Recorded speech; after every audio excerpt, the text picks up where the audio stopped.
Hi, friends. Thanks for tuning in to the Mental Fitness Unscripted podcast, where our conversation will encourage your healthy living journey.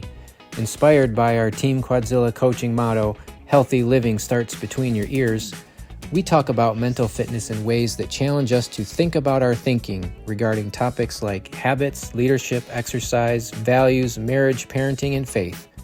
Our hope with this podcast is to sharpen you as we sharpen ourselves to be all we were made to be. So let's dive right into the conversation on this episode of Mental Fitness Unscripted. One of the things I often say when it is that it's lame. It's if something stupid happens, I'm like, well, that's lame. And you said something to me that caught me off guard, and I thought maybe we could elaborate that a little bit more. Okay, well, I just told you, let's be careful labeling things either good or bad. Okay. I think we're too fast on that sometimes, and I'm going to throw myself in that bucket because I'm really quick to oh man, that's bad. I'm really fast to get there, and I think we've got to be careful. And lately, I've just been really careful about, okay, is that good or bad? Well, it just is. And it's okay to just have it be what it is. Okay. Okay. Neither good nor bad. And I guess it comes from this old, and I think I may have told you this before. I'm not sure we've recorded this before, but anyway, there's an old Chinese story talks about this Chinese farmer and this Chinese farmer has this horse run into his pasture. And the Chinese farmer's neighbors come over and, hey, this is a good thing. You've got another horse. This is a really great thing. And the Chinese farmer looks at him and says, well, we'll see.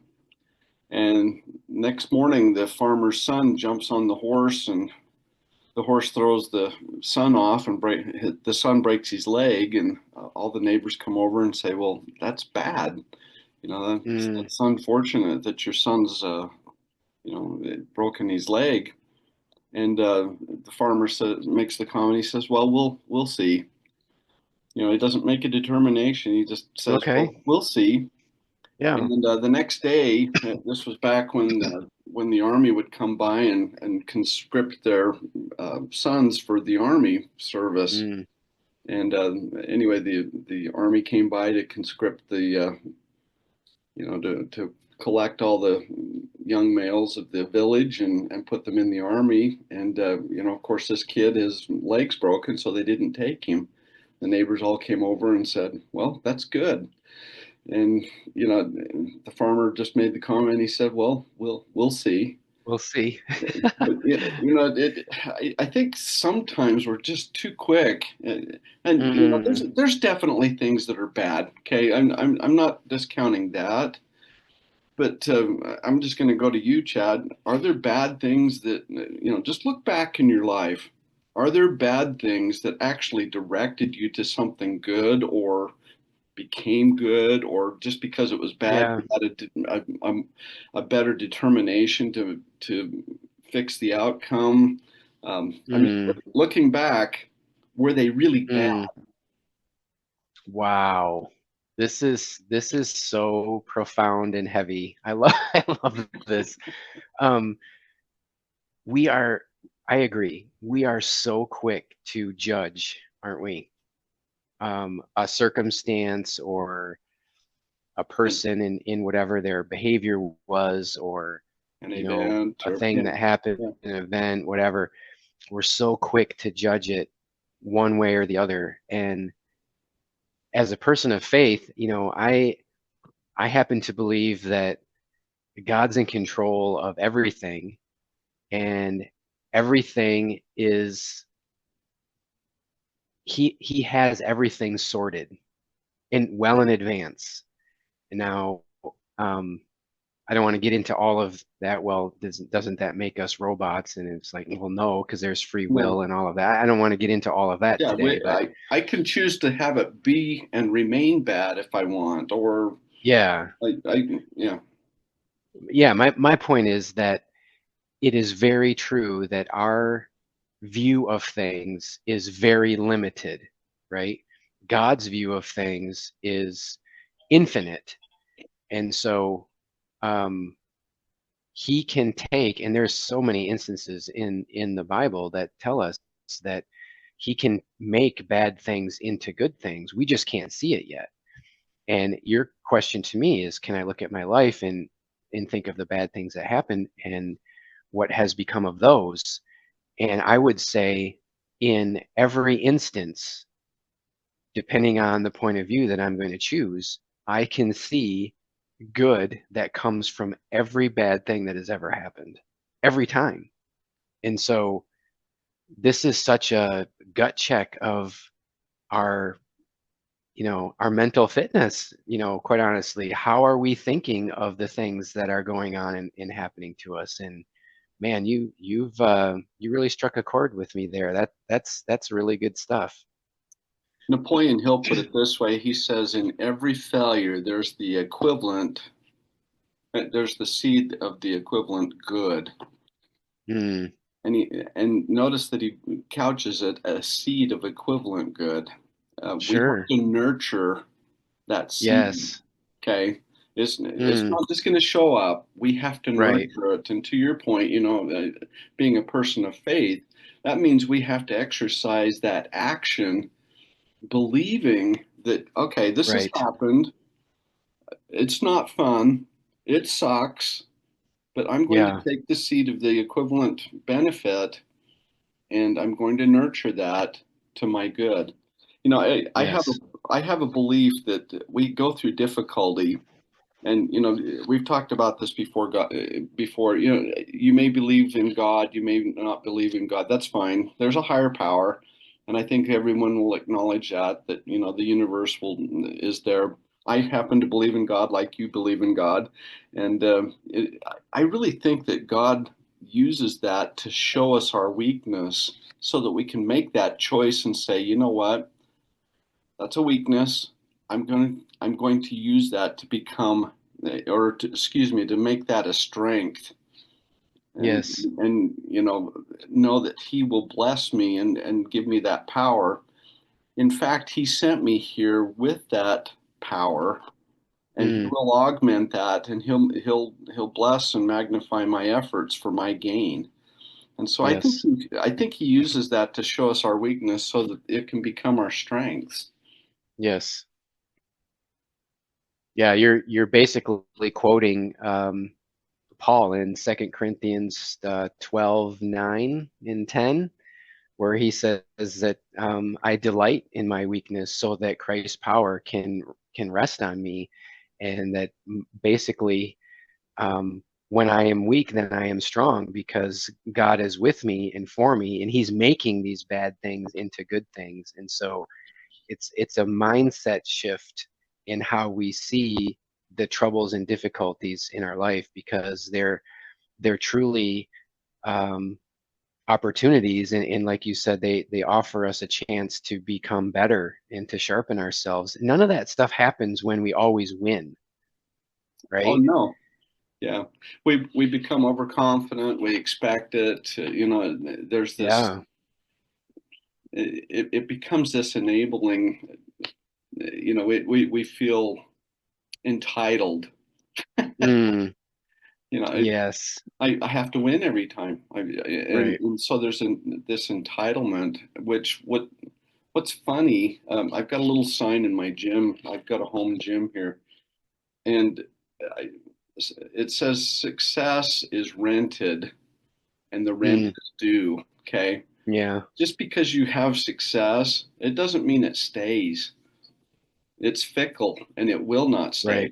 Okay. Right. That rent is due every day. I have to keep adding on to that, even to maintain it. It's like Hmm. fitness, once I get fit, I can quit, right? Yeah. I wish. Okay.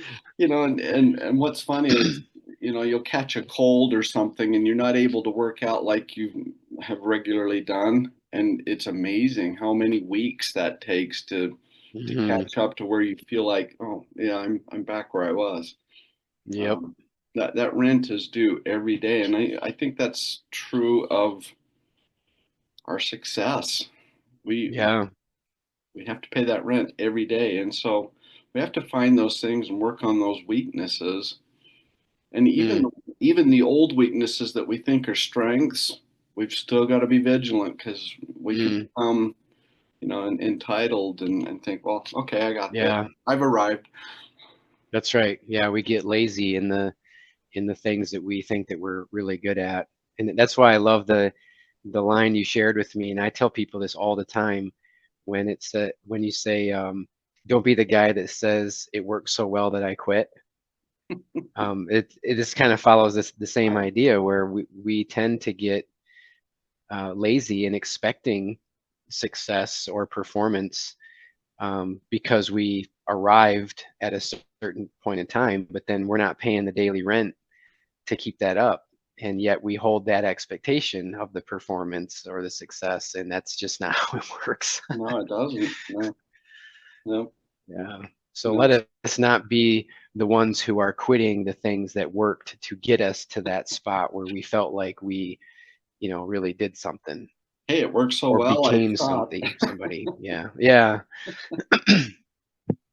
Yeah. worked. So that's really good. I love this idea of, um, r- you know, making us think a little bit differently, you know, um, in the challenge of, um, when tough things happen, to not just woe is me, kicking rocks, this is lame or this is bad. Well, maybe not. And in the reverse, also, something that is so awesome, let's not, I want to be a little bit careful here because there, we should still be celebrating the things that are good, right?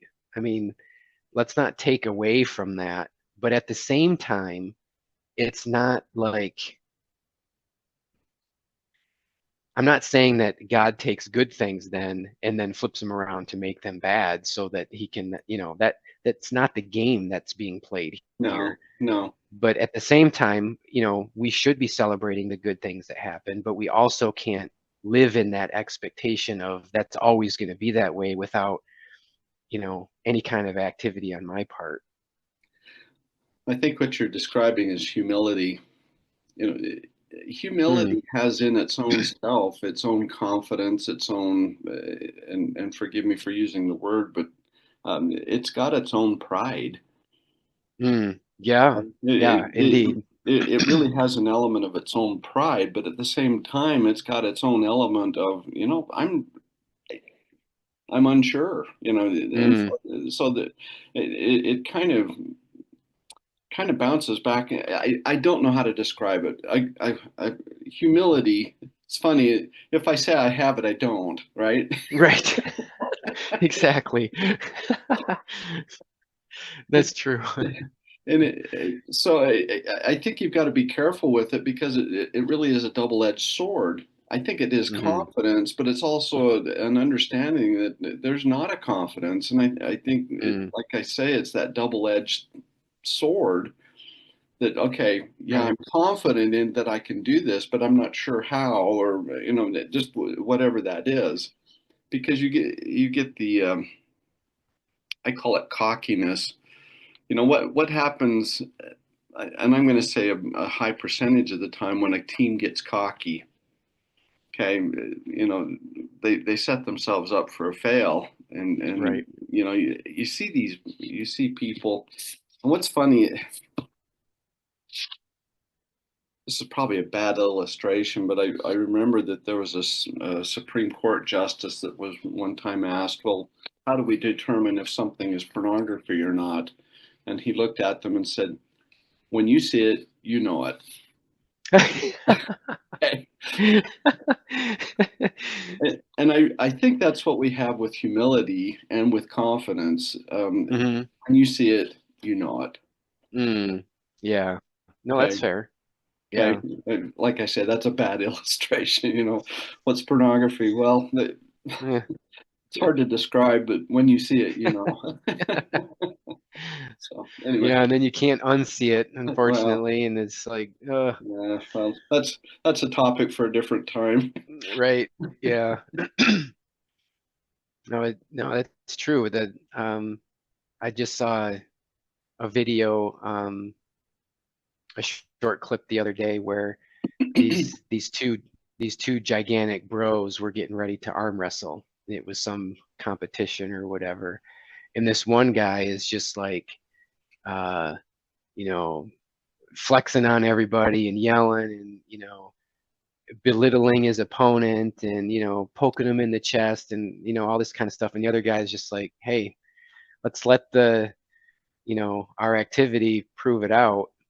And he's got a big smile on his face and he's just, okay, have at it there, tough guy. And then they get down there and what do you know, smiley face destroys, you know cocky, Mr. arrogant Coffee. guy. Yep.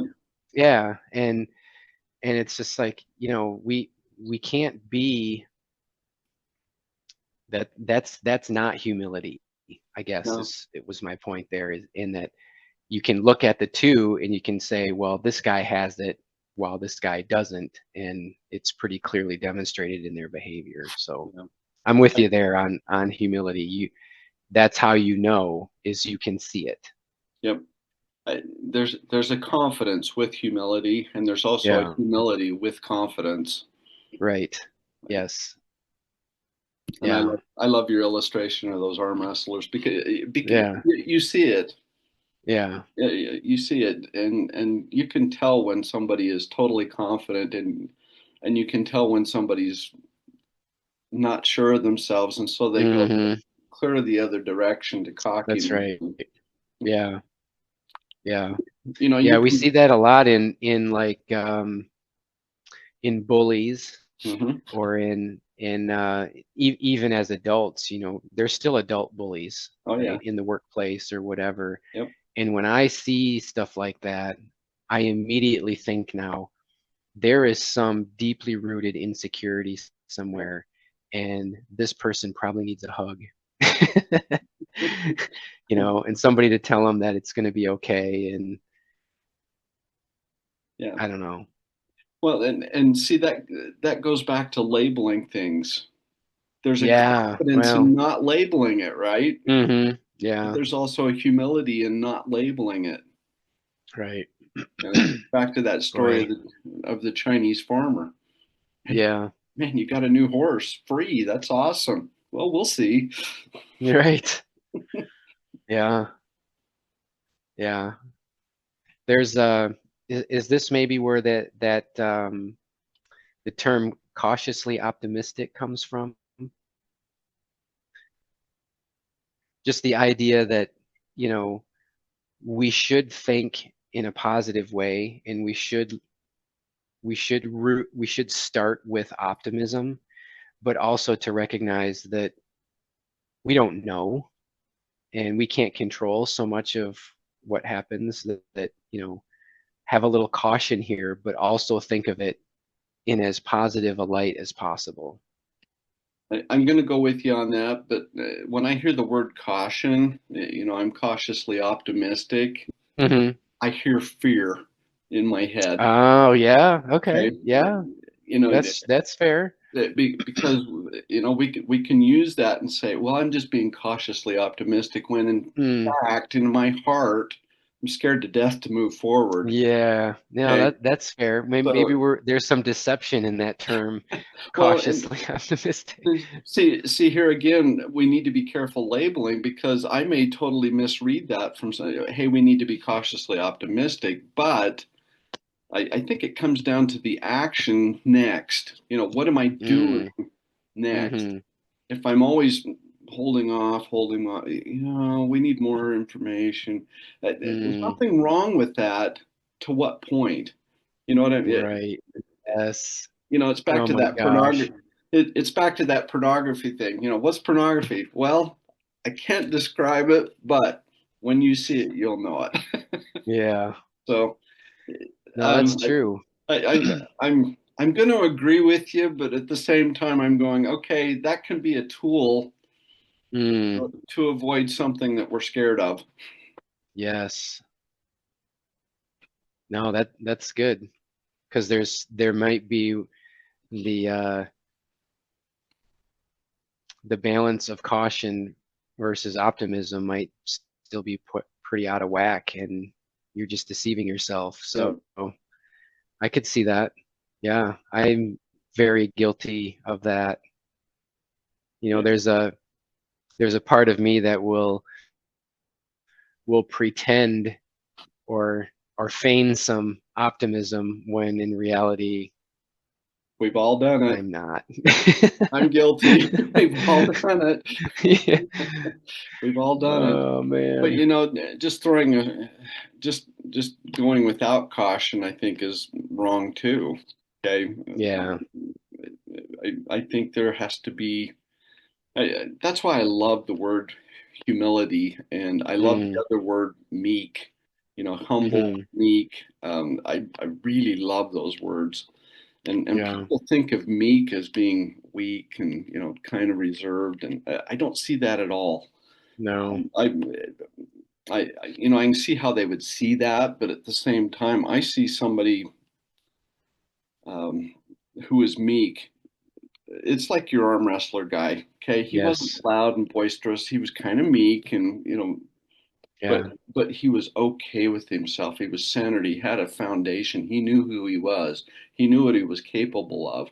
Now, did he know that he could win against this other guy? Don't know, but he knew who he Yeah. was. Okay, and I really think that's a Yeah. reflection. I really think this comes down to a reflection of who we think we are and Mm, how well we know ourselves. mm. I really Boy, think it yeah. comes down to that. Yeah. I think meekness gets a bad rap because it Oh, rhymes with weakness. And everyone associates the two, but I think now of meekness as um I might not be using the right word here, but I think of strength restrained hmm or under abs- control. absolutely. I love that Yeah. description. Thank you. Yeah. So it's I think there's this element of self-control there that, you know, to your point, we know who we are and what we can do, but we don't have to flaunt that or um, pretend in any way about it. Um, so yeah, I think you're onto something there. But I mean, all of this stuff that we've been talking about lately always seems to come back to our identity and understanding who we are, doesn't it? Yep, it really does. And And and just it that and is effort. that I just wonder if that's because it's such a big deal that maybe we don't. And I'm speaking generally. I mean, I've been on this journey of trying to understand who I am for quite a while, and I've made a lot of ground in that area because I've thought of myself in things that are completely wrong or lies. Um, but I wonder if that I'm going to assume, let me just say that, I'm going to assume that that's not just me, that this is a thing in our time and culture where we're very confused. We don't know who we are, and we're not thinking about what is true about who we are. And we're missing that. And it makes a mess of us, right?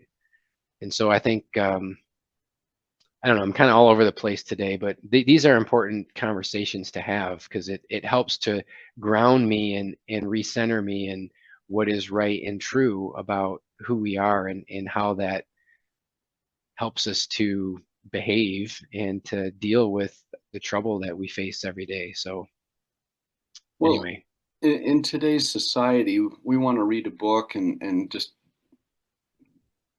be there. We mm, want it to be a destination. Okay, I've arrived. I'm successful. I know how to do this because I read that book.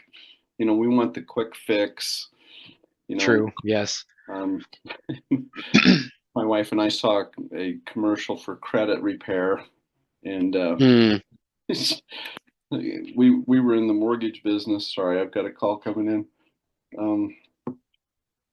We were in the mortgage business, and fixing your credit, you can do it, but it takes a long time. And these You're these right. commercials, hey, give us this money, we'll fix your credit, we'll give you this booster, and it's just funny because people want to arrive there now. They want to do, just quick done. Yeah. And I honestly, I want that too.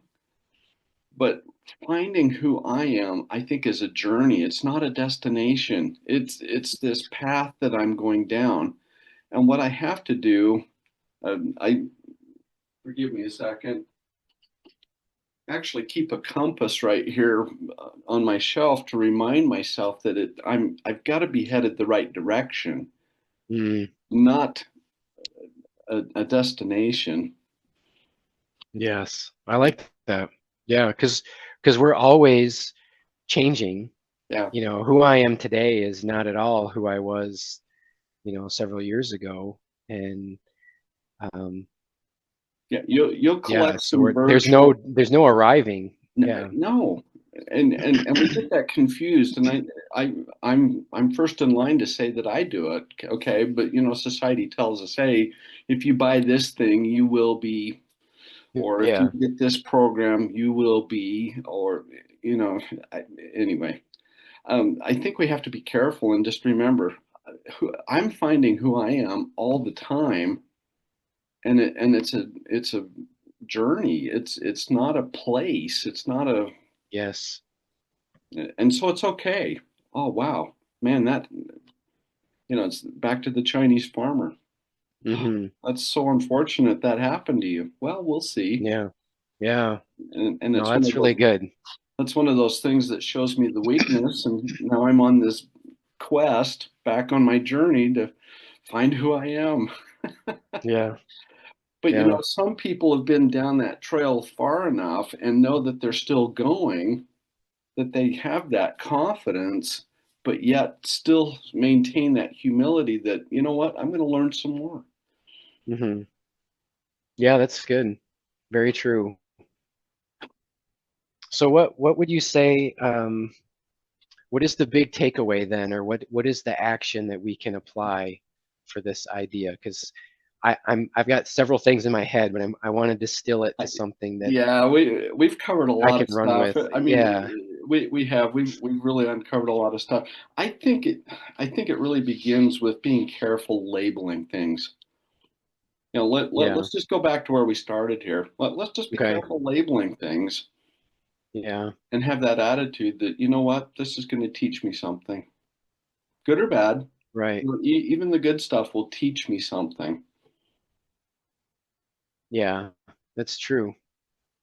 Or similarly the attitude of, um, I can't wait to see how this is going to turn out. Having that little switch go off that turns things to something positive, in recognizing that all of this somehow is meant for good in some kind of way, even the stuff that's really gross. Well, I'm going to go back to it. Where you are right now, Chad, where I am right now, is a compilation of all the good and bad, and let's just label Yeah. that. It's all that put together. That's where I'm at now. And if I don't like it, what's fun is I can change it. yeah. Yeah. That's Yeah, on that's right. me. Yeah. That's on me. It's not on the president. It's not on the economy. It's not on. Boy, that's a great takeaway right there, is just acknowledging that we are 100% responsible for our own life And it's okay. in the choices that we make. I mean, there's things that we don't have control over, but we can always control our response to those things, and that's Absolutely. where our responsibility lies. So Yeah. if we can do that. Even my bad decisions got me right here. Yeah. And it's a good place. I mean, am I satisfied with it? No. But what's cool, to your point just now, I can change it. Yeah. Yeah. That's good. I just got to get on the right path and go the right direction. That's right. Yeah. Yep. This is And my don't dad. quit. And don't quit. This is my dad's old compass, so it's kind of fun. Oh, nice. It's been around for a while. Yeah.